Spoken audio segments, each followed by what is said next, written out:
Welcome to another live episode of the Wisco Fanatics Show, where we discuss the Packers, Bucks, Brewers, Badgers football, and basketball from an optimistic perspective. Wisco Fanatics is brought to you by Cardboard Legacy, Wisconsin's most complete sports card shop. Buy, sell, grade, and consign all at their location in Oshkosh. Alrighty, welcome back to another Wisco Fanatics Tuesday night. We are live without Bryant this week. Bryant is a little under the weather, but Simon, myself, Jake are here. I'm just going to give everybody a heads up. I will not be here next week, Tuesday. My wife's having surgery next Wednesday, so I'm going to be helping her prepare for that. So I won't be here next Tuesday or Wednesday, but I will relay that tomorrow as well for next week. But just so everybody knows that if the Lions lose, it's not like, or the Lions beat the Packers, and I'm like, no, I'm not doing the show this week because I don't want to talk about a loss. Just giving that information for next week. But this week, next week, losers. Yeah, we do have myself, Jake, and Simon, so we're going to jump right into it, and we're going to start on the defense like we normally do, and we're going to start with Jake and the pass rush. Pass rush. What a topic to talk about this year. I didn't think it was going to be so polarizing every other week, where one week we sacked the quarterback 5 times. We look like the greatest pass rush in NFL history. And then next week we get 1 sack, and it's from our middle linebacker. But to his credit, Cooper, by the way, he is tied for first on the team with 3 sacks with Wyatt and Smith. So he's been really good at those A-gap pressures. Hafley's been really, really good at kind of disguising looks. He had a play against the Texans where he showed double A-gap blitz, and he dropped the 2 middle linebackers out, and McKinney ends up coming off the edge and getting a sack. So he's done a nice job mixing it up. But Cooper, another sack. Again, tied for the team lead with 3. Hurries, Brooks and Gary had 2 apiece. Gary leads the team, or is second on the team in that category. Kenny Clark is first in the team in that category. Devontae Wyatt, welcome back. Not only did he have a hurry, but he had a big-time fumble recovery, which Tyler will talk about, but he absolutely laid that lineman out, dude. Laid that guy out. I was like, oh, my God. That was almoess the hardest hit in the whole game, in my opinion, was 2 linemen diving for a football. Then you get the hits. We had 4 of them. Van Ness and Smith both got their first quarterback hits of the year, which sounds insane, but that's their first quarterback hits of the year. Not sacks, not hurries, their first quarterback hits. Right. Enagbare, he got his second quarterback hit, and Gary got another one. He leads the team with 4 quarterback hits. So it's almost like the quarterback's just getting rid of the ball. I mean, really, really hits. Quarterbacks don't get hit too much unless it's really just a sack, because the rule changes, right? People have to take that shit into consideration. Guys don't want to get flagged for late hits or roughing the passer. So quarterback hits are kind of a stat that lived and died in the early 2000s. And it's not as big anymore because you're not allowed to really touch the quarterback. I mean, there's a whole debacle on people that pull up and don't even hit Mahomes and allow him to go 15 extra yards on the sideline. So, I mean, quarterbacks are protected more in this era than they were in other eras. So, just wanted to point out there's 11 players now in the Packers who have a quarterback hit. So even though there may be a low total from the leader, there's a lot of players that are producing in that specific stat. So I think it's a good thing. So as we transition into the defensive line here, I'm going to reiterate something I've said. Brian said, hello, you beautiful people. Sorry I couldn't make it. I'm as sick as unrealistic Bears fans were late Sunday evening. That's pretty sick.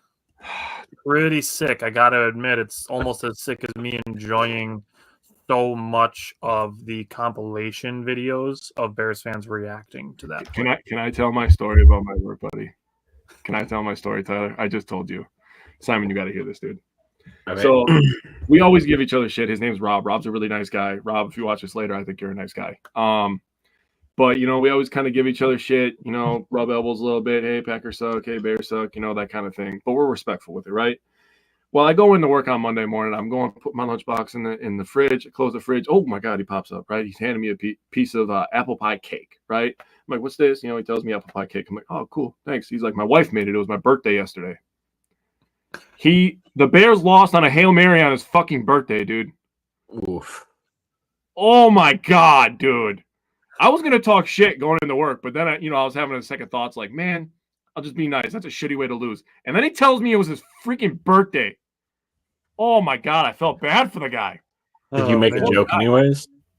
I didn't say shit. I was like, man, I would have said something anyway. No, I said, I'm like, how did you like the present that Jaden Daniels unwrapped for you? Just a little bit of ribbing, Not, God, I would have done it. I would have fucking done it. If you're like, well, at least your next birthday probably can't be worse. Can't get worse than that, bro. All right. Jumping into the D-line, something I've said a bunch of times this year, something we've covered in a lot of play breakdowns, which we will continue to do so. There is more to pass rush than just sacks. We've shown plays where certain players do things that then make it easier for other players to get sacks. We've talked about guys like Rashawn Gary getting held around the neck by Rob Havenstein. We've talked about a lot of the contextual things that go with pass rushes, and we will continue to do so. I guarantee we're going to have plays this week where the pass rush was affecting things that ultimately did still help make winning plays for the Packers. Mm-hmm. Steve said just another Sunday as a long-suffering Bears fan, though. Yeah, that's snatching a defeat from the jaws of victory right there, though. You gotta love that. On the defensive line, the D-line didn't have any sacks. Trevor Lawrence moved the ball pretty well. He got rid of the ball very well, and he himself, he's an athlete. He's not a guy that is known for running, but he's still very athletic. I'll say that. So the Packers total only had 10 pressures. 9 of them did come from the defensive line. Colby Wooden had a bat down at the line of scrimmage, and the defensive line, out of the 15 tackles that the Packers missed, which I will talk about in Brian's notes, only 2 were missed by the D-line. So overall, the D-line, they did okay, in my opinion. So going into the linebackers and tackling, I'm going to pull Bryant's notes up here. Bryant's notes on the Packers versus Jaguars. I think he meant to write Jaguars. And his sickness. Is it a Q? Festive. Jack-o'-lantern, Jaguars. Is it a Q? That's Jaguars. I get it. Like the Q and the G, it's backwards, Yeah. They're pretty far away on the keyboard. They're not close on the keyboard, though. I'll blame it on the sickness. His notes on the linebackers were, as a group, they had a pretty solid game. Cooper continues to flash. Still surprised he had the least amount of snaps in the group, likely due to his spotty performance in the run game. However, it's getting to the point where you accept the rookie mistakes to a certain degree because of the impact he has. He had a run stop that resulted in a punt, another third down stop to force a fourth down try, the strip sack, and the huge breakup against Kirk. Cooper and Wilson were actually the top-rated defenders by PFF. Wilson had a solid game in the run and the pass. He needs a high amount of snaps when Quay is healthy. Whether those come from Quay or McDuffie, I don't know. But Wilson has proved he needs to be on the field. The linebackers did account for 5 missed tackles out of the 15 that the team had. That needs to be cleaned up against Detroit. So I'm going to say some similar things on that subject. North Dakota education. I love that. We'll get you in a keyboarding class next summer. Justin, welcome back. Okay, so going from linebackers to tackling, Jake, how did they do on 3rd and 4th down? All right, so I don't know if you could start better than holding your opponent to 0 for 8 on 3rd downs. They ended the game 1 for 9. They converted their last 3rd down. They started 0 for 8. Damn. I was literally going through it because I have to go through every single play and read every single 3rd down and how they didn't get it or how they did get it, right? And I'm going through and I'm like, nope. I got the 6 and I was like, is this a fucking lie? Do I have to go back to the top? What am I doing right now? Yeah, 0 for 8. 0 for 3 in the 3rd and short area. 1 for 4 in the 3rd medium area. That was the one that they picked up on the final drive. Yeah, they threw a pass to their backup tight end Strange for 21. We also forced a fumble on a 3rd medium. Wyatt I still can't get over it. I can still see that image in my head of him absolutely demolishing a person. 3rd and long, they were 0 for 2. 4th down, they did pick up 1. They picked up a 4th down before they picked up a 3rd down. They were 0 for 5 on 3rd down at that point and still picked up a 4th down before they picked up a 3rd down. It was a run by Trevor Lawrence. But anyways, 1 for 9 on the day. You can't really complain too much. Brian said the defense was like the drawing of the horse that gets progressively worse. Justin said, I was a little depressed that Wilson didn't play like he did the game before, but we got to temper expectations at times. You got to remember he's still kind of like a backup / rotational linebacker. So like he's not going to have games like he did against the Texans every single week. Mm-hmm. Just be happy when he does have that level of game, and then hope that he's continuing to be solid after that. Steve said the third down defense has been stellar over the past couple weeks, if not more. They've been really good this year. I have zero complaints. They've done a really nice job holding teams down in distances and getting them off the field.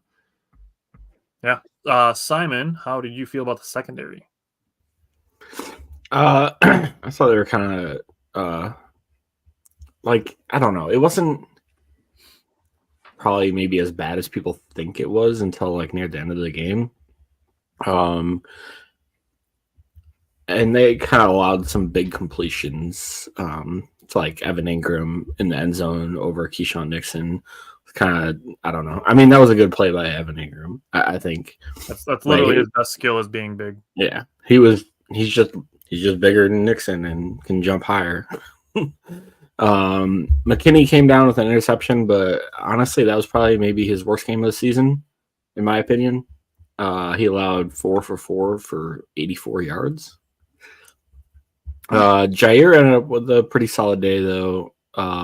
He allowed one catch for 3 yards, one catch out of 3 targets for 2 yards, and he had a pass breakup. Bullard's kind of struggling in coverage this year a little bit, allowing 4 for 5 for 63 yards and a touchdown. Keyshawn Nixon 3 for 3 for 23 yards and a touchdown. Eric Stokes allowed a couple for 43 yards, and Evan Williams obviously went out with that injury, but he allowed one catch for 7 yards before he went out for the game. So I don't know. To me, it was like it started off strong, and then, like Brian said, kind of progressively worse throughout the game. Alrighty, Jake, how did they do in the red zone? Not good. Allowed 3 for 3. First play, we start at the 16. They had the ball at the 16. Bigsby went up the middle for 14 yards. They have first and goal at the 2. Bigsby goes up the middle for 1 yard. Second and goal at the 1. There was an illegal formation. And then Trevor Lawrence runs the ball in for a touchdown. Then you get to the next one.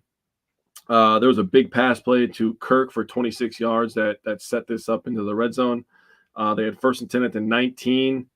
They hand it off for 5, get to the 14.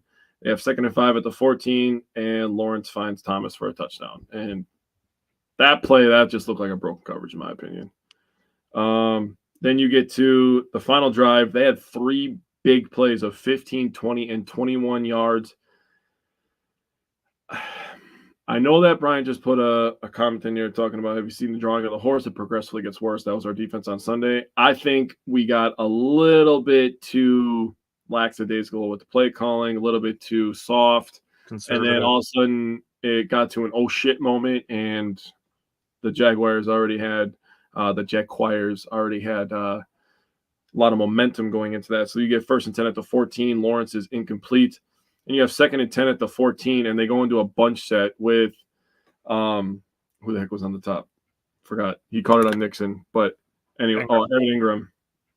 I looked at that play before it happened, and I was like, dude, this ball's going to Ingram. 100% is going to Ingram. I saw Nixon come down. I was like, they're not throwing it to anybody else in this situation.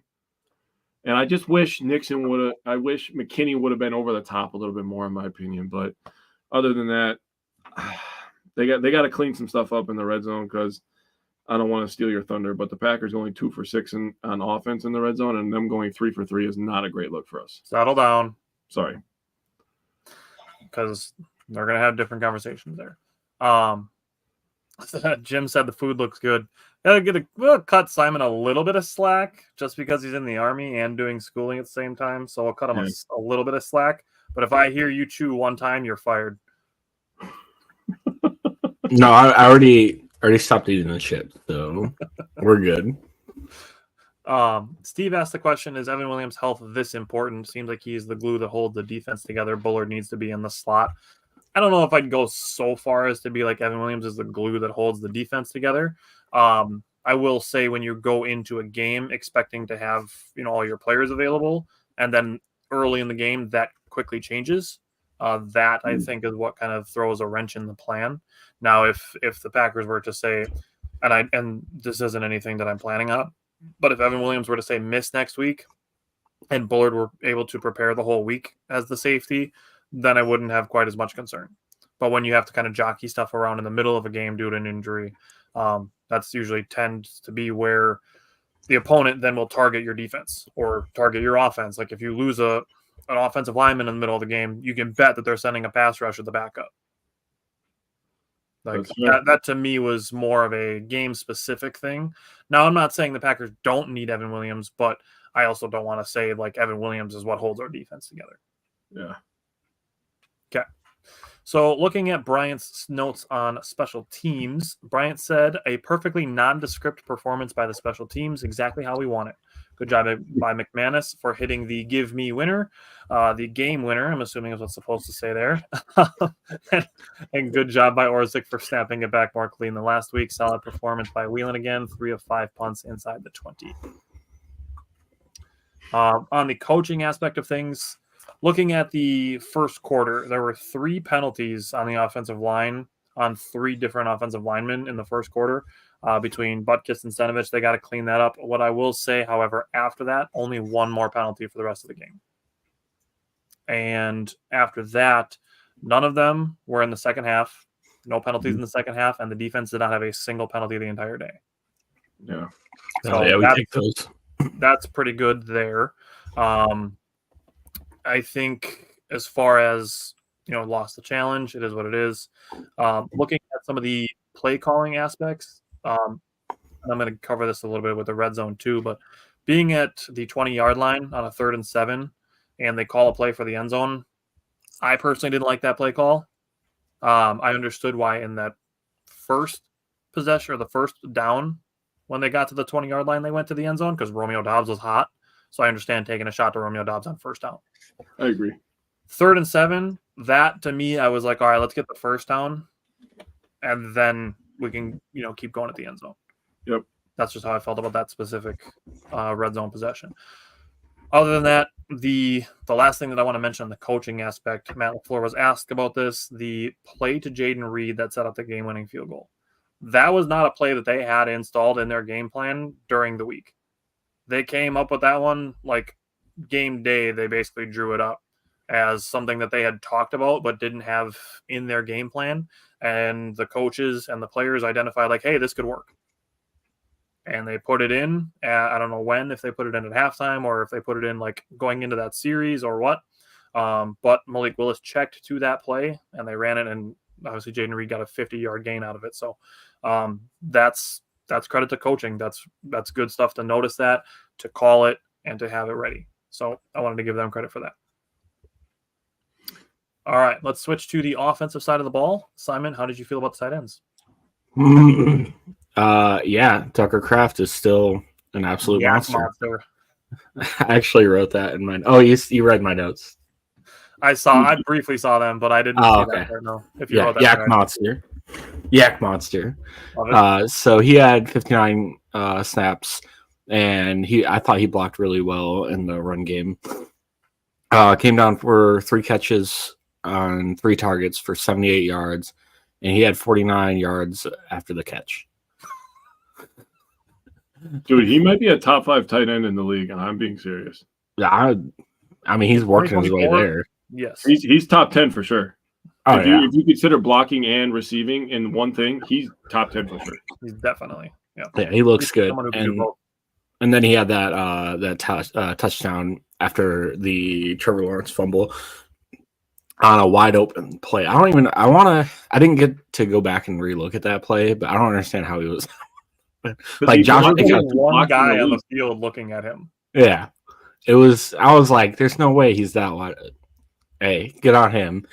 I thought Ben Sims played 25 snaps, but I honestly don't remember him being on the field too much. I thought he struggled a little bit. I'll be honest with you. I mean, he didn't do really much of note. And then John Fitzpatrick had 6 offensive snaps as well. There you go. but he didn't really do anything.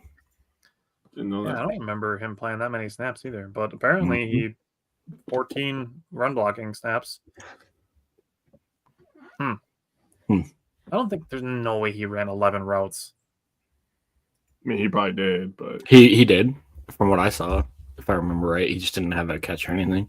Yeah, he wasn't targeted at all. Yep. Huh. yeah. All right.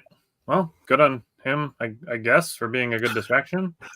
Brian said, I know fantasy isn't king, but I think he's like third in tight end fantasy points. And that's what the nationwide judgment is going to be, is how recognizable he is in fantasy football. But yeah, Josh Jacobs still sucks. Yep. By the way. Yeah. I can't wait for you to do the yards after contact on his too.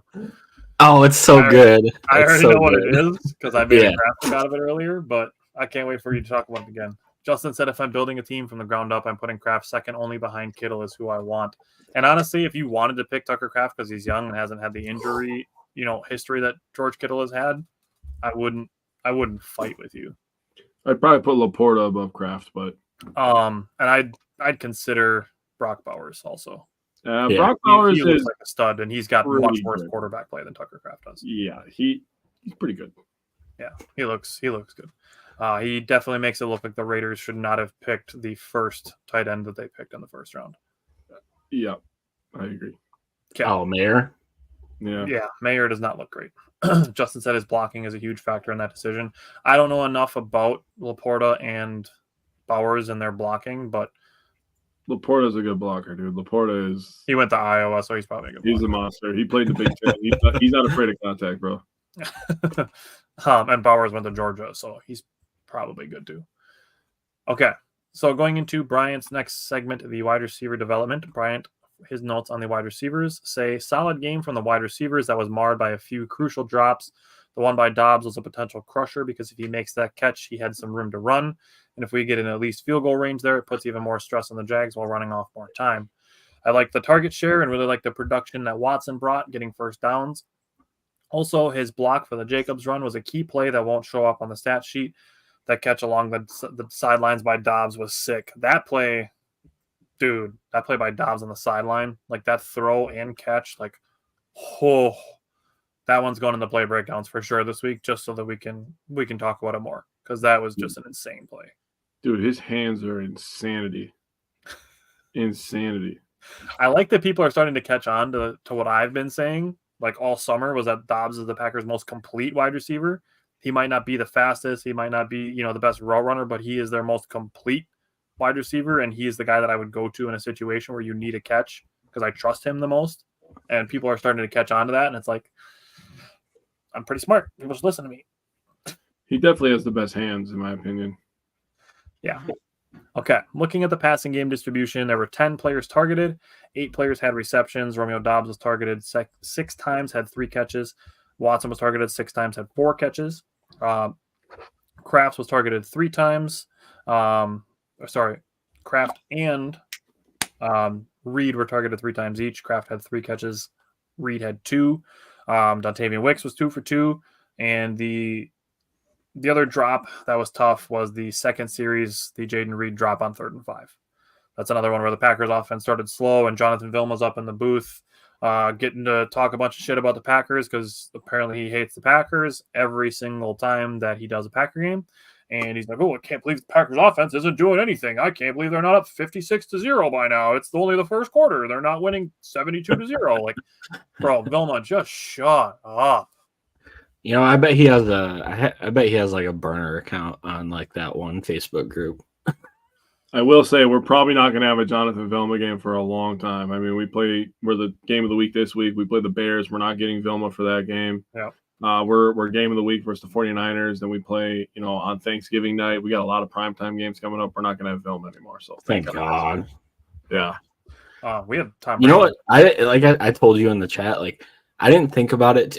I don't rarely listen to the people talking on the TV. Like, it doesn't swing me one way or another usually. But until you said something, I didn't notice how bad it was. Neither did I. I kind of blocked that out too. I'm so focused on watching what's happening. Yeah, same. That I don't even hear what they're saying sometimes. Well, also my kids are very loud, but until Tyler really pointed it out, I was just kind of huh. Yeah, he is kind of being a douchebag. I agree. Unless I'm watching like two teams that like I don't give a shit about, then I'll listen to a little more of the commentator stuff. That's fair. Justin said, I would like to see them get the ball to Reed and Dobbs more. I'm okay with the distribution, but I think those two are the playmakers and the ball is in their hands. Listen, it's 4 dudes. Yeah. It's 4 dudes. All 4 of them. All 4 of them. And sure, Dobbs and Reed are playmakers with the ball in their hands. Christian Watson and Dontavian Wicks are playmakers before the ball is in their hands. They can make plays before they get the ball. I think Tucker Kraft's pretty good with the ball in his hands. I think Josh. He's all right. All right. You know, I think the distribution is okay. I do agree that maybe it should lean a little bit more towards those guys. If I had to pick, I'd lean a little bit more towards Reed, but he's small and I don't want him to get beat up. Plus, Dobbs is so good at one-on-one situation hand catches. But, like, Wicks is the guy in one-on-one situations. He's going to dice you up, dude. So it's hard not to look his way in one-on-one situations. And this is purely just this season so far, and it's honestly been a little bit more of a recent thing. Jaden Reed's struggling with some drops a little bit. That last one was tough, bro. I understand hitting him in the hands. That was a tough catch. Yeah. Full dive, like that's tough. I feel like PFF kind of grades harshly on drops too sometimes, and they recorded that one as a drop. That's a tough catch, man. Yeah, I mean, I get it, but I think it was a catchable ball in my opinion. Justin Wicks hasn't had a drop in 2 weeks, so yeah, I agree. And we knew that was his problem when he came into the league. That's why he was a 5th round pick and Jaden Reed was a 2nd round pick.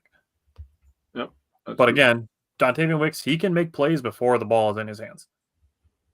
Yeah. We broke down the play before the game. The very last series where the Packers were trying to get into field goal range, Dontavian Wicks was open. Jordan Love just needed a half a second more to be able to get some more into the throw. Dontavian Wicks was open. He turned the safety around completely. Oh, yeah. And Christian Watson, the Cardinals game is a perfect example. He can get past anybody. Oh, yeah. He makes fast players look slow. So they all have their playmaking ability. It's just, I think, like I said, Watson and Wicks, they can make plays before the ball is in their hands. That's very true. Okay. Going to the O-line, that is another one of Bryant's topics. Bryant's notes for the O-line says 2 many penalties, 4 of them, 3 accepted against the O-line. All came early, so they did clean it up. He said, however, I thought they did a better job run blocking and were still solid in pass blocking, only allowing 5 hurries and 6 pressures versus a few really good pass rushers. Jordan Morgan played really well in the snaps that he received. That battle/rotation continues to be pretty interesting. Yeah, they're splitting, I think it was 38-22, Ryan to Morgan. So they're splitting. Brian said, I want him burning Arnold off the line. Arnold can be very handsy. That's a good call out. That's something definitely to keep an eye on. I hope you have that in your notes for things to keep an eye on for the offense. Simon, you have the floor for the most exciting segment of the week for the run game. Yeah, Josh Jacobs hasn't really done a whole lot. Yeah, he's overrated. I wish we still had Aaron Jones and his. I don't know. I think he just hasn't done much or had the amount of touchdowns that we'd expect, and that's all Josh Jacobs' fault. Yep. Yeah, running backs are only as good as the amount of touchdowns they score. Yeah, for sure. Touchdowns they help us set up or the pressure they take off of our pass. But he, quite the opposite. But Josh Jacobs had an absolutely nasty game this week. This dude, and Tyler said it earlier, this dude had 98 yards after contact.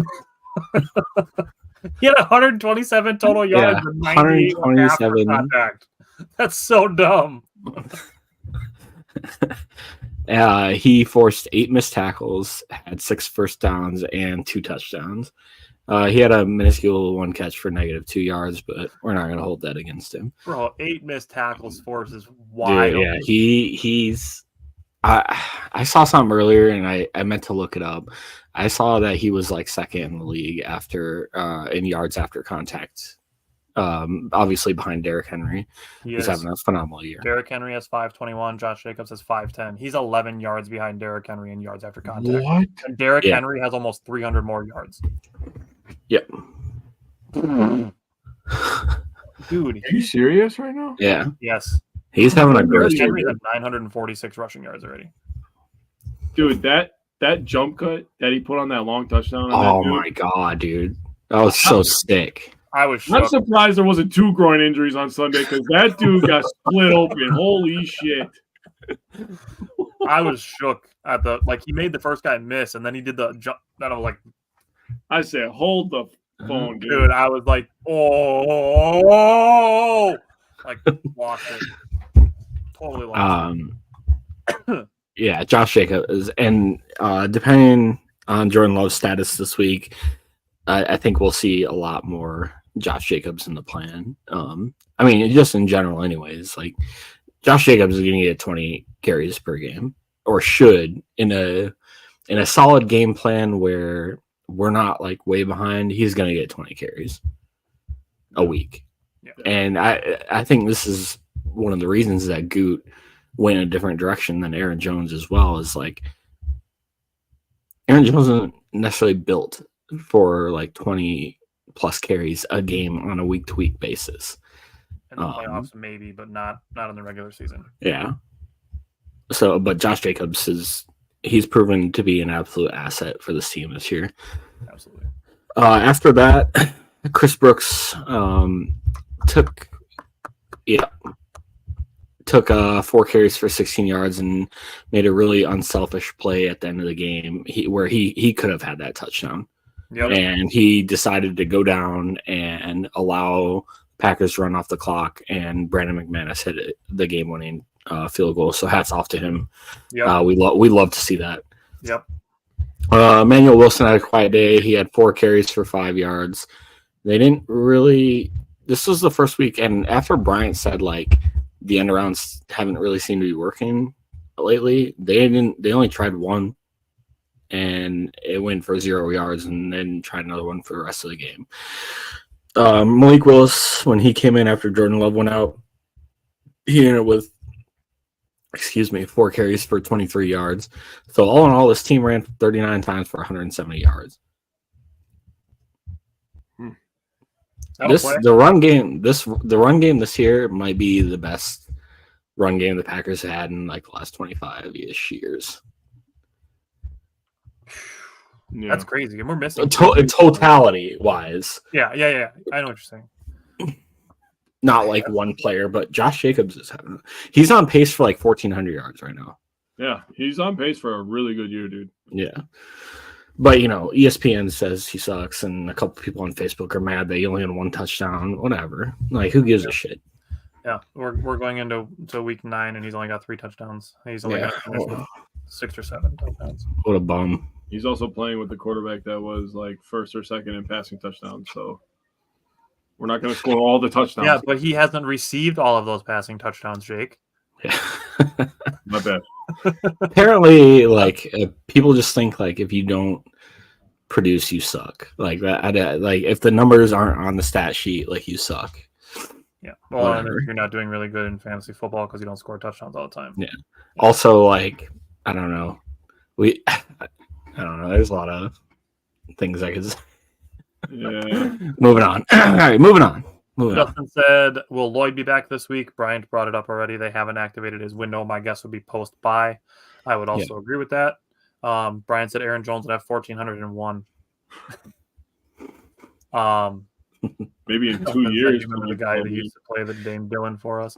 I mean, Jones is having a solid year. That wasn't me trying to slight Jones at all. Like I love Aaron Jones, and I still like root for him outside of like Minnesota winning.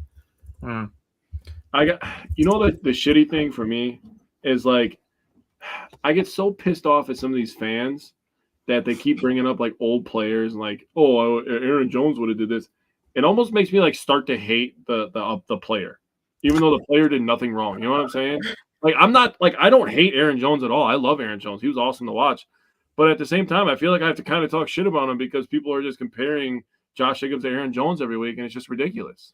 I think with a lot of these players that fans are attached to the ideal memory of them, not to what their actuality was when they were let go. It's like BJ Raji. Mason Crosby is a perfect example of that as well. Like Mason Crosby last year in Green Bay, he was having trouble making 45, 50-yard field goals. Yeah, he was. He was accurate, but he did not have leg to be kicking a 53-yard field goal at Lambeau in January. I was gonna say freaking November, dude. Jesus, fuck January, November. Darian said, I feel like this team is built to run the ball, and the run game is more effective when Malik Willis is out there at quarterback. I agree with the first half of your statement, and the second half of it, I will say I don't think it's more effective when Malik Willis is out there at quarterback. I think Malik Willis adds a running component at the quarterback position. So I don't think the run game as a whole gets better. I just think from the quarterback position, you are able to get more rushing. Yeah. I think oh man, I wish I could go back and find it. There was like a stark difference between how Josh Jacobs performs in the first and second half. Okay, I found it. So this was before this game, so numbers might have changed. So in the first half of games going into the Jaguars game, Josh Jacobs has 64 carries for 275 yards at 4.3 yards per clip, 7 receptions, 45 yards at 6.4 yards a clip, which is good. Those numbers are actually pretty solid. Decent. Yeah, they're decent. 4.3 is where I start like saying anything less than that is kind of like, eh. But the second half is really when he turns it on. So like second half, he had 56 carries, 265 yards. That's 4.7 yards a clip. And he also has 9 receptions for 72 yards at 8 yards a clip. So I don't know what it is. He goes and drinks Michael's secret stuff in the locker room at halftime or something. But he comes and outperforms himself in the first half, which is what we love to see. The exact same archetype running back that's Derrick Henry. Derrick Henry is the exact same way. Get stronger. A lot of 1, 2, 3 yard runs in the first half that turned into 5, 6, 7 yard runs in the second half. I don't think he can replicate Derrick Henry's face when he breaks off a huge. Bro, is that Derrick Henry's face when he runs, or is that the Dwayne Wade statue, dude? Dude, that statue's so bad. Yeah. Bro, not to get too far off topic, but that statue is so shit. That artist should bad for D Wade, dude. This part of the jawline that makes it look bad. It looks part so bad. Of the face is fine, but when you get out here, it's like no. Yeah, dude. Never mind. Keep it. Anyways, Justin asked the question: can the Packers trade AJ Dillon? No, he will not be under contract next year. They had a 5th-year extension option with him this year, so he will be a free agent. Yep. Okay. Moving on to the 3rd and 4th down offense. Yeah, 3 for 11. So that's it's not great. 1 for 1 on 3rd and short. 2 for 6 on 3rd and medium, and 0 for 4 on 3rd and longs. I do know that one of the drops, the 3rd and medium, was the drop to Jaden Reed. I still think it was a really tough catch. I'm going to be honest with you. That ball hit him in the hands. I think he should have caught that, and I think he would tell you that he thinks he should have caught it. I know it hit him in the hands, but going like fully horizontal with the field, that's we if he would have caught that, we'd have been like, man, that was a crazy catch. But now that he dropped it, we're saying catch. If we are talking about Jaden Reed the way that we have, I think that, like I said, I think that's a catch that I would say that he would say he should make. I mean, that's fair, but I don't know. It is what it is. The Packers have to get more consistent on 3rd down, in my opinion, if they want to be serious, especially in the 3rd and medium area. I know the 4 through 7, that's always the area that everybody always points out on 3rd downs. 3rd and longs, you kind of don't expect to convert a lot of those, right? The defense has the advantage in that situation. 3rd and shorts, you should convert a lot of those because you're at an advantage. The 3rd and medium, almost like how you were talking last year about Jordan Love and his passing. If he gets the medium game going, that's almost where, the quarterback kind of gets going. That's where the offense can kind of, really churn out some drives and score a lot of points. I think 3rd and medium, I'm going to start focusing on that a little bit more. That's the area where I want them to improve the most the rest of the year. That's one of those spots, too, where it's like it kind of gets harder to decide what to do as far as a play calling aspect. Because 3rd and short, you feel like you can pick it up anyway. 3rd and long, it's like almost obvious passing. Mm-hmm. But you get that 3rd and, like you said, 3rd of 4 and 7.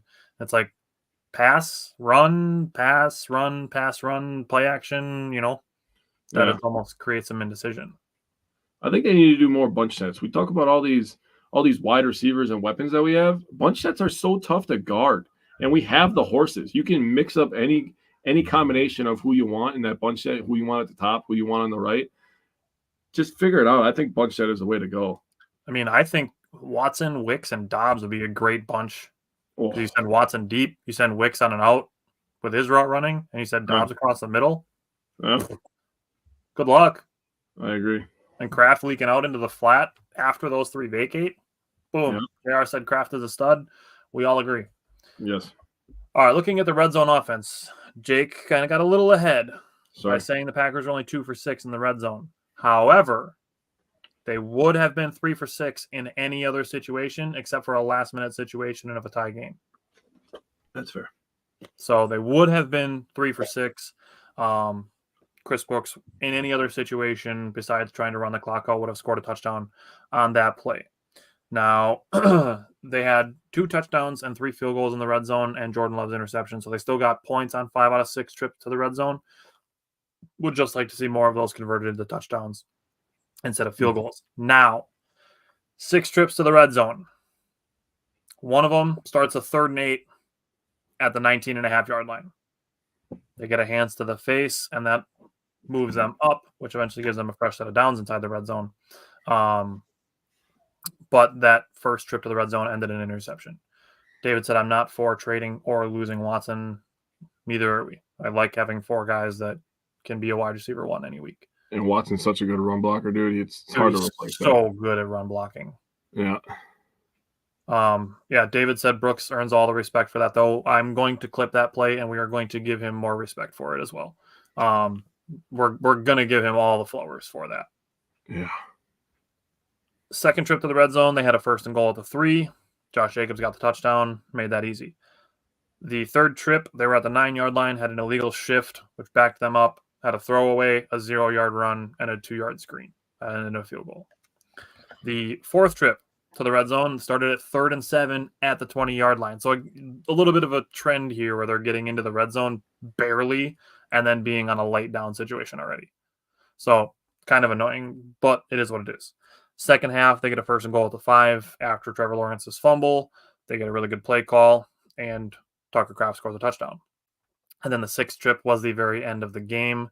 That was the kneel downs to set up the game-winning field goal. So again, like some of these trips, you're starting a 3rd down at the 20-yard line, but it technically counts as a red zone trip. And then the last trip was they were just killing the clock to run for the game-winning field goal. Mm-hmm. So the 2 for 6, in my opinion, looks a little misleading when you get into the context of it. Yeah. So I'm going to start with Bryant's notes on Malik Willis and Jordan Love. He's got notes on Love. It says, I thought he was battling really hard. You could tell the injury on the first drive really affected him. I think if he can fully get into the throw, he doesn't have the interception. That's a fair point. He was approaching 200 yards in the first half, and that throw to Dobbs was some sicko stuff. Hopefully he can get back for this week because I believe even at about 85%, he gives us a better chance to beat the Lions. But Matt LaFleur needs to have a smart game plan. If he sits, it wouldn't surprise me either, but just super unlucky to have Love banged up for both of our home games against our main competition. Yeah, that is a bummer, but we'll see what happens. Adarian said, I'm curious how good of a fit Jermaine Davis will be if he gets brought up from the practice squad. That is a very interesting signing, and I think I don't have a ton of thoughts on it immediately, but I would like to look into it more to see potentially what they could do with him, because I have an immediate thought, but I don't know if it's a good one right away. So I want to look into it more before I say it. David said, I was at the game. We were as loud as they were, and Go Pack Go filled the place. Who was it? Was it Christian Watson that said that this feels like a home away from home game? Because he was mic'd up this week. Love that. So good job, David. You were part of that. All right. Simon, how did you feel about Love and Willis? Yeah, I thought he was okay. I thought you can say what you feel. You can say that Malik Willis is better than Jordan Love. Say it. You know you want to. Oh my god, I'm so tired of that already. I'm so sick of that already. And that's like no disrespect to Malik Willis, because like he's done an absolutely incredible job, and I have that in my notes as well. But I thought Love was okay. The interception was kind of bad, but I thought that was a good play by the defender more than it was like, oh, Jordan Love sucks. I don't know. Yep. My thoughts on it, obviously interceptions are never good, but it is what it is. I thought the offense kind of looked a little sluggish coming out of the gate. I feel like that's kind of a trend this season a little bit. Oh God. Yeah, I'll get right on that, bud. It's becoming a little bit of a trend this season. Just kind of having these slow starts by the offense. But outside of that, I thought they really started getting the ball rolling on offense. Love made some good reads, and he had almost 200 yards going up to the middle of the third quarter or so. So you're starting to pick them apart a little bit. That was kind of all I really had. Oh yeah, and unfortunately he broke his streak of 2 touchdown games, but I think that was due to injury. I think he would have thrown 2 touchdowns in the second half. He was kind of carving him a little bit in the second and going into the third quarters. Yeah. So hopefully he'll be able to suit up this week. Malik Willis, he does a good job of running this offense. And then finding Tucker Kraft on that really short field for a touchdown, and that Jaden Reed play was kind of dope. I don't know.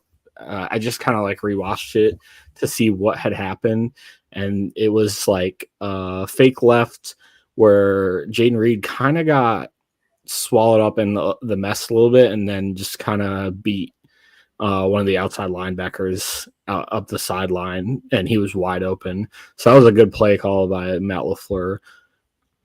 And then they run a lot for tight ends and stuff. They try to get leak outs and stuff, and they're like, we're just going to do it with Jaden Reed. It seemed like the same play call that happened in Dallas last year with Luke Musgrave. Where he was wide open up the sideline. Yeah. But I mean, he wasn't as wide open as that, but he was pretty open.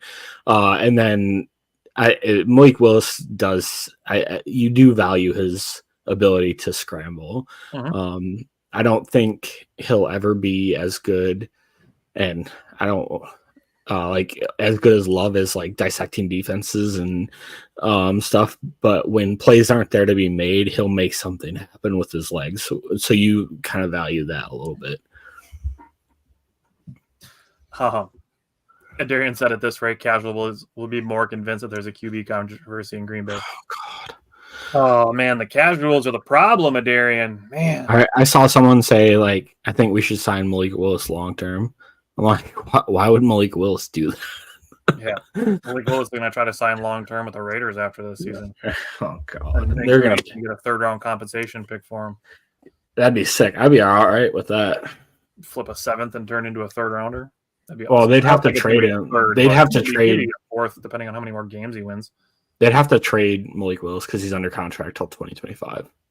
Oh, sick! Then we have him next year. Yeah, he's through next year. Sweet. All right. David said he was moving us even before he was obvious, even though it was obvious. Don't do him like that, not the Raiders. Man, the Raiders need somebody at quarterback. He's better than what they have now. They're drafting a quarterback in the 1st round. Yeah, when they're in the top 5. Yeah. Unfortunately, they're not going to get Dylan Gabriel, but that is what it is. David said he was moving us even though it was obvious that he was hobbled. He was trying to gut it out. I respect that. I mean, people talk about wanting people to play through injuries and stuff like that, and now the guy's trying to play through injuries, and they're like, just sit him. It's like, we can't keep having all this contradiction. You can't be like, oh, I want guys to play through injuries, and then there's a guy trying to play through an injury, and you're like, he's playing injured, just sit him down. Just concede the loss to the Lions and play Willis. If Jordan Love is 80% or better, he's playing. Also, I don't really care what anyone else thinks. If medical clears him to play and he's like, I can play, and he plays, that's good enough for me. Yep.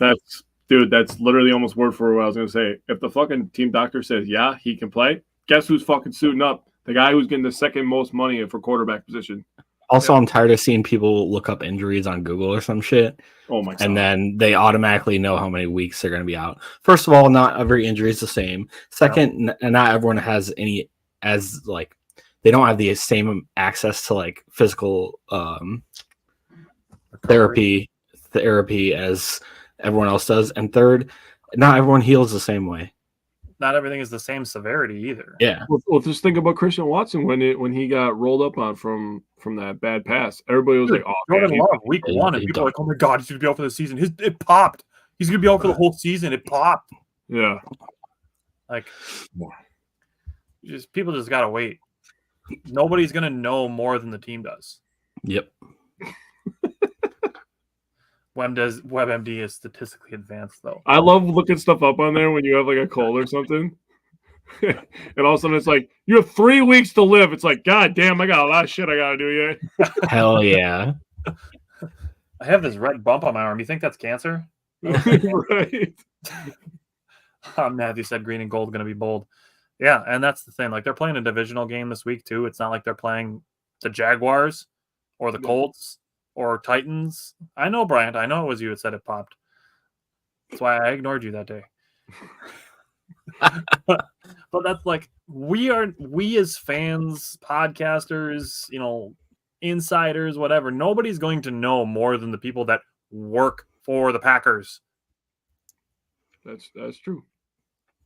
You can claim conspiracy, or you can say that people don't know what they're doing, but those people know more than you. Grab the tinfoil hats. Let's go. Yeah. We should do that once. We should wear tinfoil hats on the show once. When there's I'm something down. like really interesting going on, come out with tinfoil hats and be like, guys, they're lying to us. Dude, free agency next year. Let's do it. Finding everybody. I hate that. That would be so awesome. Justin said nobody's going to know. They're going to know. That would be hilarious, dude. All right. So my thoughts with Love and Willis. Malik Willis is better than Jordan Love on one leg. Yes. But not in a regular scenario. True. Willis has filled in great. Jordan Love is better than Willis. Both things can be true. That's what I have in my notes. Willis did well filling in. He was 4 for 5. Should have been 5 for 5. He made the call to change the play to the read play at the end of the game. So, like I said, Willis has filled in great. Jordan Love is better than Malik Willis. Malik Willis was looking to potentially be out of the league. We acquired him for a 7th-round pick. Like, that's where Malik Willis was before he was in Green Bay. So Jordan Love is the guy. Like I said, if he's 80% or better, like Simon said, if he's cleared, he's going to play. Matthew said Jordan Love is legit. He absolutely is. There's not people saying that he's in, neck and neck with CJ Stroud for who's going to be the next top 5 quarterback in the league. These conversations aren't happening about Malik Willis. As good as he's been and as helpful as he's been in relief of Jordan Love, he is not in those conversations. He is in conversations of guys that are going to get traded for a 7th-round pick to be somebody else's backup. We should just be thankful that he has filled in as admirably as he is. Bastard. All right. Matthew said Malik Willis is the stud backup. I'm going to let Jake go before I say anything else that he's got written down. All right. So, a few things I want to say. First of all, 2 biggest questions coming into this season after the preseason: kicker, backup quarterback. We have fixed both of those spots. Touche. Backup quarterback, well, not anymore. I was going to say that we might have the best, but then I was going to say the Colts have the best backup quarterback, but now he's the starter because Anthony Richardson is still Anthony Richardson's probably still the best backup. That's fair. He's probably also still tired, so he's not available. So I'll take Malik Willis. Yeah, only if it's 3rd down. Yeah, only if it's 3rd down. Malik Willis has been absolutely phenomenal in the role that he's been asked to play. He's done everything asked of Green Bay. This was a guy that was on the fringe of being on NFL roster at all after this year if it didn't work out. And he's didn't get traded, he was definitely getting cut. Oh yeah. Tom Clemens and Matt LaFleur and Jordan Love and the quarterback room and the wide receivers and everybody has really accepted Willis as one of their own and really took him under their wing. And it's worked out great. He's been awesome. I have nothing bad to say about Malik Willis. He's a great guy, too, off the field. Just to add to the bonus of how good he's been on the field, he's a great guy off the field. Jordan Love is our starting quarterback. You can't tell me you didn't just watch the last 9 games last year and then see him throw a couple interceptions and be like, yeah, this guy might not be it. Now, here's what I want to say. I find it so goddamn hilarious that when you ask any person over 40 years old, would you rather take Favre or Rodgers? And not even a second thought, they all say Rodgers. They all say Favre. But why did they take Favre? They take Favre because he had heart. And he gave it all for his team. And he played through injuries and he gutted it out. And he was a gunslinger. Who the hell is our quarterback now? Our quarterback now is gutting it out. He's leading by example. He's a gunslinger. What the hell is the difference? That's the exact same guy. I'm sorry, but I find that so funny that everybody that criticizes Love for throwing an interception is the same one that would take Favre in an argument against Rodgers. I think we got spoiled by Aaron Rodgers. I think watching Aaron Rodgers throw 45 touchdowns and 6 interceptions is fucking ridiculous, and people didn't respect it enough. I agree. So now that we have a quarterback that takes a couple chances, he makes some incredible throws. Don't get it twisted. Jordan Love makes some incredible reads and some incredible throws. Yep. He is an unbelievable arm talent, and he is unappreciated as an athlete, in my opinion. He was unappreciated by me going into last year. I was dead wrong about that. Yeah, but that was a little too if we're going to have an argument about Jordan Love and Malik Willis, if you have to sit down and have that thought process, I'm not talking more about football. You need to watch more football. That's what I said to somebody on Twitter. That's all I'm going to say. And I had like 15 to I think it's up to 17 now. 17 people react to a comment that I said, you don't know football, when I said that it should be Jordan Love because they think it should be Malik Willis. I now know 17 fucking dumbasses. I mean, it could be people laughing at the original poster that are like laughing with. No. They're laughing at my comment. Oh, they laugh at my comment. You know that though. Just saying. Justin, my kid's done with my motivational speeches, so I don't know how it'd work on high schoolers. Justin said Willis is earning his money, playing up to what we expect, but he's not an elite QB like Love. That's fair. He said, I also love how Willis knows his role and okay with it, is very humble. I like that as well. Bryant said Malik Willis is in Jeff Janis Packers legend territory. If he does something crazy in a playoff game, 1,000%. I'm sorry, David. You're one of the smart ones. Yeah, David said I was offended by the stereotype. I'm sorry, David. I apologize to you. You're one of the few people over 40 that I know still has their brain and it's not up their goddamn ass. Or that just doesn't want to call Aaron Rodgers a diva and, doesn't want to deal with his off-the-field. I think we're out of cuss words for this this episode. Dude, Jordan Love, Malik Willis, he's getting me fired up, man. Can't handle it anymore. Justin wants you to do motivational speeches. I would like to, I think you could tone it down a little bit, though, especially in high schoolers. No. Stop with the tone it down. We've toned it down enough for these goddamn freaking Gen Zers, okay? Maybe we need to tone it up. Oh my god! These people are about to make decisions in our country.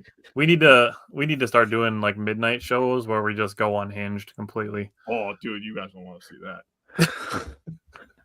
that. Caffeine, no sleep, some unhinged Wisco Fanatics after dark. Brian said Love has the ability to throw people open. Malik Willis throws to the scheme to open players. That's fair. Darian said, I'm not worried about Jordan Love having numerous interceptions, as I understand him taking chances, and many of the interceptions aren't his fault. That is fair. Some of them aren't his fault. Some of them are his fault. Some of them are just some mechanical things. Some of them are timing and pressure. And some of it is him just trying to give his receivers chances to make plays. And I brought this up earlier this year that people used to say that they wanted Aaron Rodgers to try to take some more chances, to try to give his guys, some chances, some 50-50 balls, give his guys some chances to make plays. Jordan Love is doing that, and he has thrown some interceptions. And yes, he's thrown a couple bad ones, but not every single interception is a bad throw just because it ends as an interception. Justin said if Willis starts smoking ayahuasca, elite immortality. David said the amount of fools for Willis over Love is sad. I know Simon and I have seen in a lot of one group full of pine cones. Dude, back-to-back elite comments, bro. Back-to-back. Willis on ayahuasca is elite immortality, and people wanting Willis over Love or pine cones. Oh, elite. I'm down for that. That's fair. I can see it. All right, let's go to the Lions preview. I'm going to read Bryant's notes for the defense. Bryant's notes for the defense say the linebackers need to do everything they can to slow down Montgomery and Gibbs and beat them to the spot, especially outside with Gibbs. The Lions average 5.1 yards per carry, and the running backs will be active in the passing game. Hopefully, Campbell does that stupid thing where he refuses to accept Gibbs' 6.4 yards per carry with a long of 70 is better than Montgomery 4.5 yards per carry with a long of 21. Aside from the running backs, Laporta is starting to come around, so they will have to be solid in coverage. As for blitzing, they better get home because Goff has been good against the blitz when kept clean, but does struggle under pressure. I could see us only bringing 4 a lot of the game, so we need our pass rushers to win some battles against a really good old line. Mm-hmm. I'm going to jump in here because I have similar thoughts with the defensive line. So I need them wrapping up. Jahmyr Gibbs is 6th, and David Montgomery is tied for 13th in missed tackles forced. Through 8 games on the defensive line, Enagbare has played 220 snaps. Carl Brooks has played 215 snaps. TJ Slayton has played 198 snaps, and Kenny Clark has played 356 snaps. Those 4 players have 3 missed tackles each. That many snaps, and those guys have only missed 3 tackles. Wow. Devontae Wyatt, or sorry, not Devontae Wyatt. Lucas Van Ness has played 208 snaps. Rashawn Gary has played 329 snaps. Those 2 only have 2 missed tackles each. Very nice. Colby Wooden has played 83, and Devontae Wyatt has played 158. Those 2 each have 1 missed tackle. Mm-hmm. And Preston Smith has played 281 defensive snaps. He has 0 missed tackles. He's a stud. He's reliable.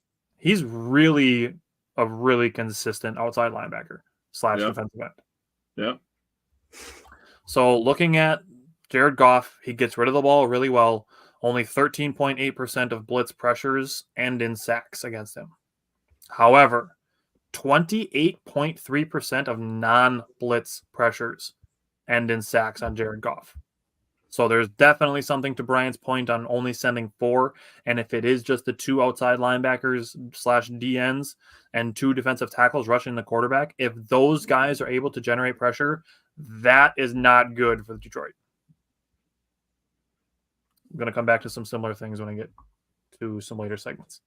Justin said Justin Smith in pass coverage again last week. Everybody's going to drop back once in a while. You'll see it once in a while. Kenny Clark will drop back away from the line of scrimmage. They do it to just mix things up. I was going to say, go watch that Xavier McKinney sack against Houston. Look who drops back on that play. D lineman. They do it to mix things up.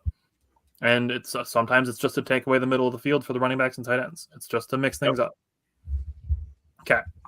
Simon, what are you looking for from the Packers defense against the Lions offense? I think you guys hit most of it. I think as far as like the Lions O-line goes, the left side of their offensive line is probably their weakest. So Taylor Decker and Graham Glasgow have given up 30 pressures and 7 sacks this season. The rest of their right side of the offensive line is just studs, including the center. So looking at that left side is probably where we're going to get a good amount of pressure. And then I think you guys kind of hit the rest of it. Jared Goff's been absolutely insane on play action this year. So getting the running game, getting their running game to not a lot of yards and carries is going to be crucial this game. Mm-hmm. Also, like just being overall discipline in your gaps and stuff and players. Because, like, I don't know if you guys have been watching the Lions offense. They're running some weird bullshit. Like, it's just crazy stuff. Lining linemen outside. David Montgomery throws for a touchdown to Sam Laporta, who has, I think 1 on the year before this game. Like, they're doing some weird shit. And I think a lot of it is because they're up a bunch and they can try some stuff. But, I mean, Ben Johnson's he's an amazing play caller. So he's gonna really bring it up this week. He's getting ready to coach the Jacksonville Jaguars. Yeah, we are on the same wavelength with that, dude. What the? Settle down. Alaska. Guy, he almost got Get you. invaded by Russia. It's happening. I don't know how my computer tweaked out. It's the invasion. Yeah. Get my Either that or a tinfoil moose hat. that ran by and stomped over your house or something. I don't know. No. I haven't seen a moose in my neighborhood yet. Other than the one that you have tied out up front. Yes. James said, "Hey guys, my birthday is tomorrow." Nice. No, Hopefully happy we'll see birthday. some comments tomorrow then. Justin said, "If I see Dan Skipper lined up at wideout against us, I'm turning my TV off." He's got a report as eligible. Too soon? No, they got their revenge over Dallas. I think They did. Nice. Justin made a comment before too about maybe the Packers should hand the ball off to a lineman. Oh God. Yeah. Can you imagine we do that against the Bears? Oh man. That's one of those things where like you do that when you're up like 35, Yeah. like that, not when it's a 15-12 game. I couldn't believe that call. I could. It was the Bears, dude. I mean, yeah, but at the same time, I don't know. It's Couldn't have happened to a not better team. smart. Yeah, true. Jake, what are you looking for from the Packers defense against the Lions offense?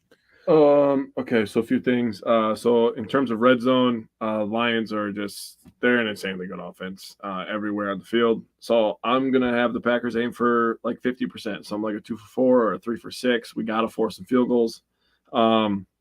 In terms of third down, the Lions convert 42.86% of their third downs. That is 7th in the NFL. Packers are allowing 32.97. That is tied for 9th in the NFL. So strength against strength there. Third down is going to be a very key down. In terms of pass rush, the Packers average 2.6 sacks per game. And Goff gets sacked at 2.6 times per game, which is 15th in the NFL. So I'm going to be looking for maybe that number to equal out here, and maybe we get them 2-3 times this game, and that could be the difference in the game, especially if some of those happen on third downs. Last thing I wrote down here is I think in the first half, maybe even going deep into the third quarter, I thought the Packers did a really nice job against the Jaguars in the last couple of weeks of gang tackling. Multiple Packer helmets going towards the ball carrier so they can't get many opportunities for rack or yak or whatever goddamn acronym you want to use, right? The Lions have track stars if we don't wrap up. They have legit track stars. Jahmyr Gibbs is nobody to mess around with. You miss a tackle on that guy, he might go 70 to the house. Yeah. Who they have? Who's that guy? Raymond. He's a fast guy. Amon-Ra St. Brown is a strong, fast dude. I mean, Sam Laporta is a strong dude, but he's also very quick for a tight end. These guys got speed. They got speed everywhere. They are young. The Packers and Lions rivalry is about to be real over the next decade. Two of the youngest, most talented rosters in the NFL, in my opinion.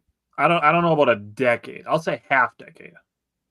I will agree with you on that. I was actually having a discussion at work about the Lions. I said, Lions front office and fans are about to find out how hard it is to be consistently good. Yeah. And that's where I looked up this stat.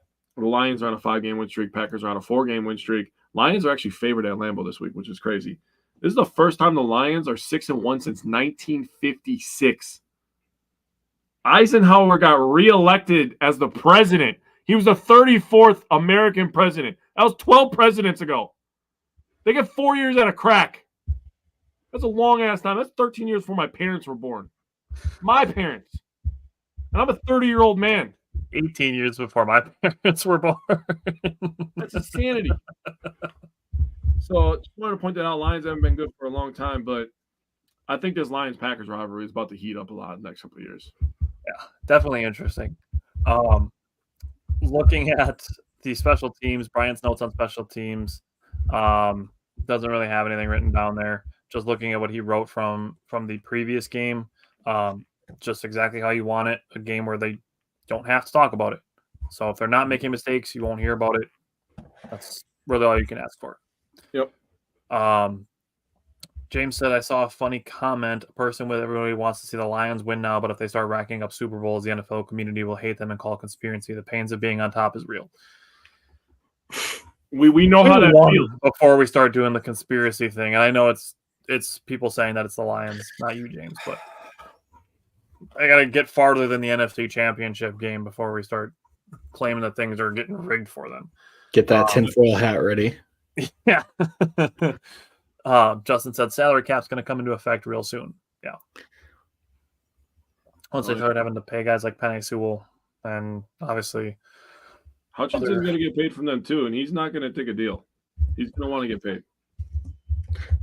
Penei Sewell already got paid. So.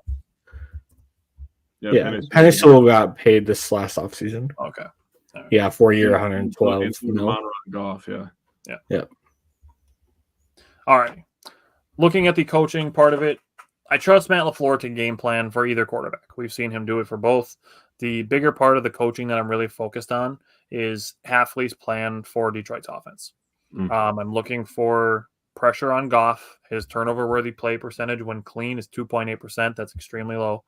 But when under pressure, his turnover-worthy play percentage goes up to 5.1%. So in 135 attempts when kept clean, he has 11 touchdowns and 2 interceptions. In 54 attempts when under pressure, he has 2 touchdowns and 2 interceptions. Okay. So, again, pressure bodes well for the Packers. Jared Goff can be forced to turn the ball over. Yep. Oh, we saw that last year. Put a pin in that. Looking at the offense, Bryant's notes on the offense against the Lions defense says without Hutch, the Lions pass rush is struggling a lot, and Green Bay needs to make sure it stays that way. I do think the way to victory in this game is running the ball and controlling the clock, and our offensive line will be key in that. Lions are top 5 in rush yards against, but that is more of a product of being ahead as they allow 4.7 yards per carry. That's a really good point. Their secondary is like ours in a way that they give up yards, but they live off the turnover. They probably have the best safety room in the league. Maybe second best. And they have combined for 9 interceptions. The rest of the team only has 1. I think to beat this team, we need to dial up a dink and dunk game plan and throw outside. Also, hopefully, Kirby Joseph can get through this game without being a dirty clown, but not likely.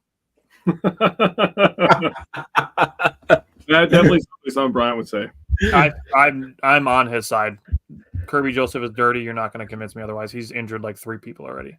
Did you ever see the video of Matt Stafford going up to him? He called him a dirty. Yeah. He said, "Hey, what's up, man? You're a dirty player. You know it. You're a dirty player. You know it." Yeah, right in front of the ref too. He is. Yeah, he is. All right. Brian also said the wide receivers need to be prepared to block a lot, and when they get a reception, protect the ball, as Detroit has punched it out 6 times this year. Interesting. Nice notes. Justin said we cannot have the unnecessary penalties this game. They got better after the early 3 penalties that they had on the O-line. They only ended up with 4 total, and none in the second half and none in the defense. Yep. Justin said I could see Joseph pulling a Tyreek Stevenson this week. Here's the hoping. That'd be so sick. Here's the hoping. Awesome. It'd be amazing. For me, looking for the passing game distribution to keep the ball spread around, spread the ball, spread the defense, make it harder for Detroit to be able to key on one aspect of the game. As far as the red zone is concerned, the Green Bay Packers, their touchdown percentage is 50%. At home, it's 64.3%. The Lions allow 47.4%. On the road, they're only allowing 25%. Who the hell they played on the road? I don't even remember. But looking at it, if the Packers get 5 or 6 attempts, if they converted 3 of them into touchdowns, I would be happy. If they convert 3 for 6 and they're 50%, I'd be happy with that. If they get 3 for 5, I'd be very happy. Here, I got it for you. I don't know who is all their road games, but I am not moved by the Lions' schedule. So far this year, they beat the Cardinals by 7, that the Packers beat 34-13. They beat the Rams, the Seahawks, the Cowboys, and the Vikings by 2, the same score that the Packers lost to the Vikings despite being down 28-0. They won 31-29. So, and then they beat the Titans. And I'm not surprised by the Lions beating the hell out of the Titans. No, that was terrible. Yeah. The Packers will be the best team that they've faced. I understand the Vikings beat the Packers, but that was Jordan Love's first game after his MCL injury, and the Packers still almost came back and won that game. You know, I'm not going to go as far as say if the Packers had a kicker, they win that game, because I believe that if kicks are made in that game, it changes things. So I'm not going to go and say the Packers would have won the game with McManus, but The fact of the matter is they were down 28-0 and had a chance to win. Yep. That's the fact. So I do believe that the Packers are the best team that the Lions will have seen so far this year. I think it's twice. What a treat for us. Yeah, well, and we get to see the Vikings again, so we get to get a little get back there. Simon, what are you looking for from the Packers offense against the Lions defense? Bryant literally had every single note I had, so good on him. I'm not gonna rehash stuff. All right, except for the Kirby Joseph thing, I didn't have that in mind, but I agree. I would have understood if you did. Jake, what are you looking for from the offense against their defense? Yeah, I'm really looking at the third downs. I think they're going to be massive, as they always are. Packers are converting 38.95% of third downs. That's 15th, pretty squarely in the middle of the league. And the Lions are only allowing 30.67% of third downs. That is first in the NFL. So they get you off the field in 3 downs or less. And then their offense pulls some funky, junky stuff where the lineman is doing backflips and flipping it back to Jared Goff, who throws it 52 yards. And then before you know it, you're like, what the hell just happened? So we're going to have to sustain drives, convert a lot of third downs, and keep the offense off the field. The other thing I'm going to say on the special teams, they had a punt return touchdown last week as well. You mentioned Khalif Raymond when we were talking about the offense for the Lions. He's really good in the return game as well. And I think that's something we probably should have maybe spent a little bit more time on with the Jaguars game. Parker Washington was having a very, very, very good year in the return games. And the Packers, they kept that bottled up. Yeah, they did. They shut that down. It's not even like they allowed, a couple big returns here or there, but no touchdowns. Like, they shut Parker Washington down. Mm-hmm. So hopefully more of that to come. Bryant's notes on injuries. The injuries that we know of to keep an eye on right now are Love, Myers, Jair, Jacobs, and Williams. Sounds like most of those will come back clean, but doesn't necessarily mean they'll be ready for the weekends. The Lions will be without Juice Williams and Aiden Hutchinson. So looking at first we're going to go to Jake. Jake for the weather. Yeah, I'm just going to say the weather's not going to be as nice as it was today because we got to treat people that live in Wisconsin. It was a beautiful day. It's going to be a really nice day tomorrow as well. So get outside with your kids and enjoy the weather because it's going to be turning into fall pretty soon. Weather report November 3rd. Rain showers in the morning, becoming a steady light rain in the afternoon. High around 57 degrees. Wind southeast at 10 to 15 miles per hour. Chance of rain, 60%. I bumped that up by 9. I know, dude. I was thinking it. Justin said someone said they have a trick play where Dan Campbell comes in at tailback. I bet he wishes they did. I'm like this close to being over the Dan Campbell shit, bro. I'm already over it. The Applebee's commercial, I was like, cringy. I'm over it. Yep. Yeah, I'm over it. Looking at matchups, Bryant's matchup is the running back rooms. I think the team that has a better performance from that room will win the game. I like that, actually. It's a very interesting point. My matchup to watch is Detroit's offensive line versus the Green Bay Packers defensive line. I think this is where the game is going to be won. Jake, what's your matchup over there nodding your head? Wait, I have the same as you do. Nice. I'm very close to that. My matchup is the battle with the line of scrimmage. On both sides of the ball. Both sides of the ball. You got to win the line of scrimmage. This is going to be, we call ourselves the black and blue division. This is going to be a black and blue game. All right. Well, I mean, if we're saying the same things, it really, to me, when that happens, it just serves as a point of emphasis. If more of us are thinking the same things, it just, like I said, it really goes to show the points of emphasis. Like, I like it when we all have different ones and it makes, for interesting conversation, but when we have a game like this and we are bringing up the same things, that just highlights the importance of it. Justin said our linebackers versus Laporta. That's a good one. That's a good one. Bryant's X factor is Matt LaFleur. If Love plays, have a smart game plan to get rid of the ball quick, but take calculated shots. If it's Malik, I hope we see a lot more RPOs. That's interesting. My X factor is Rashawn Gary. If he has a big game again, Green Bay will beat Detroit again. You remember last year the Packers played the Lions, Detroit. Rashawn Gary had 3 sacks, and I believe 2 of them he forced fumbles on. One return for a touchdown. That is true. All right. Jake, who's your X factor? I went with Josh Jacobs. Me too. Regardless of Simon, who's for at score quarterback, predictions, I'll go to you first. we're gonna need the old line to block. We're gonna need Josh Jacobs. I've been talking about third downs. I came into the year. I was very high in the Josh Jacobs signing. I was like, he's going to be a horse on third downs, horse in the red zone. I'm looking for us to have Josh Jacobs put us on our back and carry us to the win and a lot of first downs on Sunday. Justin said we need Bane to come out again. That would be huge for the Packers. All right. Well, Simon, you said your X factor is also Josh Jacobs. All right. Well, I'll go to you first for score predictions then. Simon, give me your score prediction from the head. I don't like this, but I think the Lions are just riding us super high right now. I have them winning 30-27. Okay. I have the Lions winning 27-24. To me, a big part of it relies on the health of our quarterback. Yeah, that's part of my that's part of mine too. Justin It's said hard to say. I copied everyone else's notes this week. I did have Simon's notes earlier today. I didn't read them, but I had them. What is Brian's score from the head? Brian's is 20-17 Packers. He said I won't pick against them ever. That's fair. So the Lions rush defense is 5th in the NFL. They give up 101.9 per game. The pass defense 247.6. They are 27th in the NFL. They're actually giving up a lot of yards. That shows me that's skewed. And if Malik Willis can play a clean game, if he's the starter, Malik Willis has been playing clean football. If he plays a clean game, and he is going to add to that rushing total, he's definitely going to be a factor in the rushing game. We know that. If he hits the passes that are there, like the one to Reed last week at the end of the game, I have Green Bay winning 33-29. Ooh. Brian said I might not be superstitious, but I am a little stitious.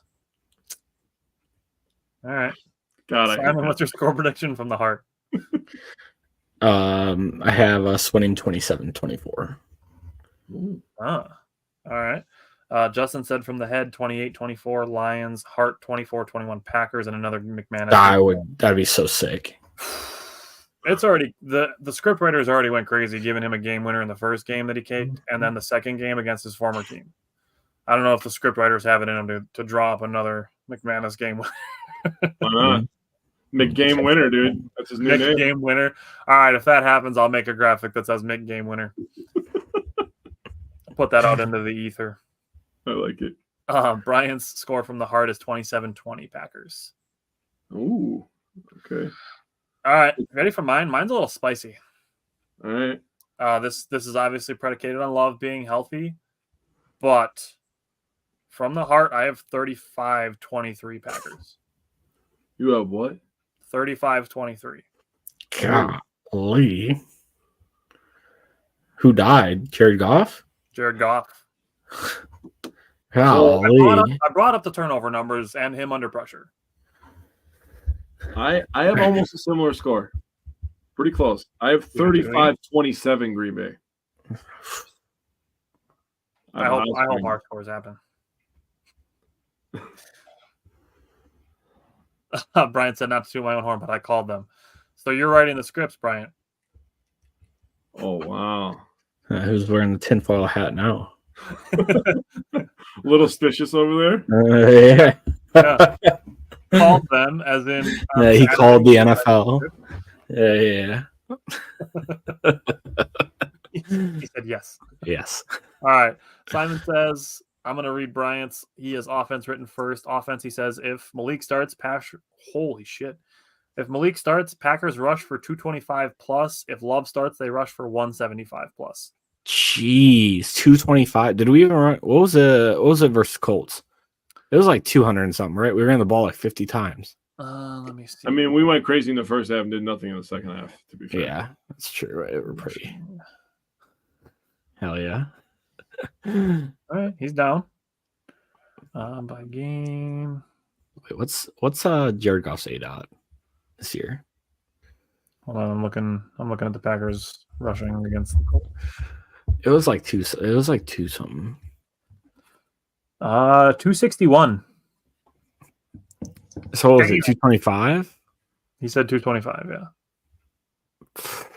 God damn, Josh Jacobs had 32 for 151 in that game. If we don't get into a negative game script, I think I could see that. But and Malik Willis had 41 rushing yards that game. Jaden Reed had 37 rushing yards that game.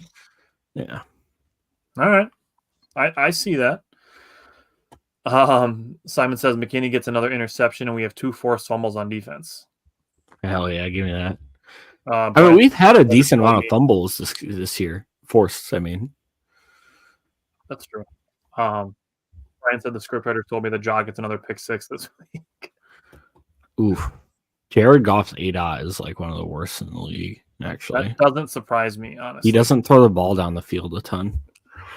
He is 23rd in the league, tied for 23rd in the league. Doesn't have to. I'm telling you, he throws the ball to the guys, and the guys are so damn fast they run past everybody. So he's JJ McCarthy. Yeah. So other people that have the same ADOT, Deshaun Watson, Daniel Jones has a better ADOT. Ooh. All right, so I'm down for some press man coverage this week. Yeah. How many fumbles Sorry, do Goff and Gibbs have this year? Probably not many. Yeah. I'll pull it up right now. Gibbs has 1, 0, yeah. and Montgomery has 1. Yep. 1 total. Yes. That means Jared Goff's going to fumble both on strip sacks, so it's cool. Yep, that makes sense to me. My offensive, Simon says, is the Packers are first team to score 30-plus on Detroit this season, which I had in my... I could see that. I think that's very possible, and it's a home game, so I feel pretty good about that one, actually. All right.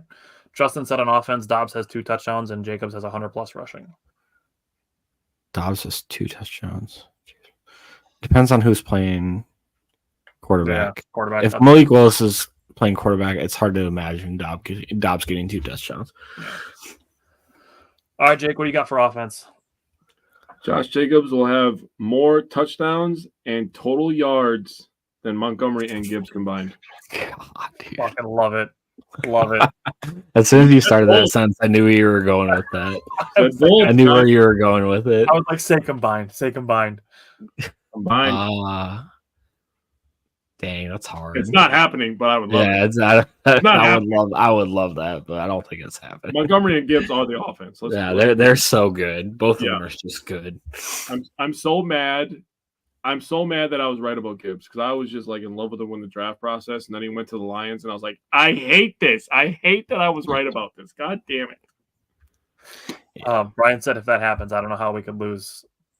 I mean, it would have deep passes, but according to I think if that happens, like I don't think we lose the game. Yeah, they wouldn't be on the field very much. We'd be in the field the whole time. That was like when I was thinking about what our offense could do. That was like the biggest thing is if we keep Jared Goff and the Lions and we get a couple like third down stops early and we go up by a couple touchdowns, I think we have a very good chance of winning this game. Oh yeah, I know that sounds stupid, but like I'm not putting Jared Goff in a situation where he has to dig out of a huge hole is what caused Tampa Bay to win. I don't know if you watched that game. Jared Goff threw the ball like 50 sometimes. Like that's not a recipe for a win for the Lions. I mean, you look at the game when the Packers jumped out ahead. What's that? Same thing. They forced when the Packers jumped out ahead last year in the Thanksgiving game. They forced Jared Goff into having to throw more, and he made a bunch of turnovers. Yeah, if they're at equal or positive game script, the Lions are a very good team. Brian said they're for sure. Yeah. If they're in a negative game script and you're forcing Jared Goff, they scored 16 points that game, by the way, on 50. I think it was 3. Don't quote me. I have to go back and look. I think it was like 53 throws, and I think Jared Goff only had 1 touchdown too. Jared Goff was 34 for 55 with no touchdowns and 2 interceptions. Oh, no touchdowns. Oh yeah. So yeah, if we get an early lead on them, I could see it being very tough for Detroit to win or like come back from it. Dude, that's the Buccaneers defense who just getting carved up by Kirk. Yeah, Cousins. they're getting carved. Yeah, and Bryant brought up a good point. He was not sacked that game either. There was 19 Oh, pressures, wow. but he was not sacked. All Hmm. right. Bryant's defense, Simon says, is the Packers hold the Lions to less than 20 points. Get the fuck out of here. I have the same one. No joke. I didn't look at Brian notes or anything. Who was it said you can just say you looked at their Did you notes? just roll over and tell it to him this morning? Yeah. You guys up next to each other? I swear to God, I didn't. That's They hold funny. hands As while they hell. write their notes together, dude. There's no way. That is literally because I only do one every week. That's so funny. Yeah, I have the same one. That's awesome. Hell yeah. Your I'm for reaction it. to that tells me that you genuinely have that. Brian said Simon will be sick next week.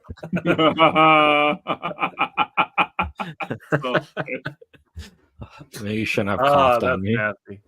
Ugh, that's funny as hell. Ryan, it'll only be me and you then, because Tyler won't be. Yeah, I won't be here next week either. So, all right, mine on defense. Rashawn Gary replicates his 3-sack game with a fumble. I like it.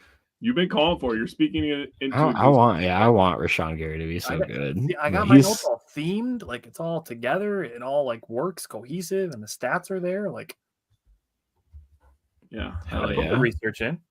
Justin said he'll only be sick from eating so much. That all depends on the army. Oh, wait, All I right, don't- Dick, what's yours on I defense? kind of eat a lot, but I have Xavier McKinney has a sack, a pick, and a fumble recovery. Since he's the only player in the NFL to do all three of those this year, anyway. So And he's doing it all in one game. All right. yeah, it was 2 weeks ago. well, he became the only player a couple weeks ago when he did that. Yeah, that's what I'm saying. Yeah. So he's gonna Yeah. do it again. Oh, fuck yeah, I'm down. Interesting. Dude, we are literally getting Charles Woodson reincarnated. Just so everybody understands, he's going to be the defensive player of the year. He should be. He should be. Just like 2009. His name's not even in the hat right now. This Oh, is dude, ridiculous. By I'm sorry. What I mean by that is, in my mind, he is, but like by media standards, I don't feel like he's getting a bunch of love. I'll tell you this, man. If he comes out and balls out against the Lions, the Packers are going to go on bye. And then if he comes out and he balls out against the Bears and gets an interception in both games, and the Packers win both games, they're first in the division, he'll start getting talked about. Yeah, Justin said he'd put $5 on that 3-leg McKinney parlay. I mean, Penny Sewell's I know what been it's worth. absolutely disgusting this year. For what? He's Penny Sewell. He's allowed 7 pressures this year. Holy shit. Yeah, he's good. Like he's been a stud. You know who could really use a guy he's like a stud. that? The Bears. Cincinnati. Oh, yeah, them too. Could have drafted him. I mean, Jamar Chase I is mean- playing good ball too. Yeah. You can't really argue with Jamar Chase. He's pretty Yeah. good. I mean, Yeah, both play. Joe They didn't go How wrong, much is better what I would would their say. team be over the last 2 years if Joe Burrow could play all the games? No, that's true too. That would definitely help. Just saying. All right, Simon, what do you got? Anything you want to throw out there? That was my one. All right. Bryant robbed your thunder. Well, Yeah. next week, if Bryant sends you any notes or sends us any notes, I will let you read Bryant's notes, and then you can just choose if you want to read yours first or Bryant's first.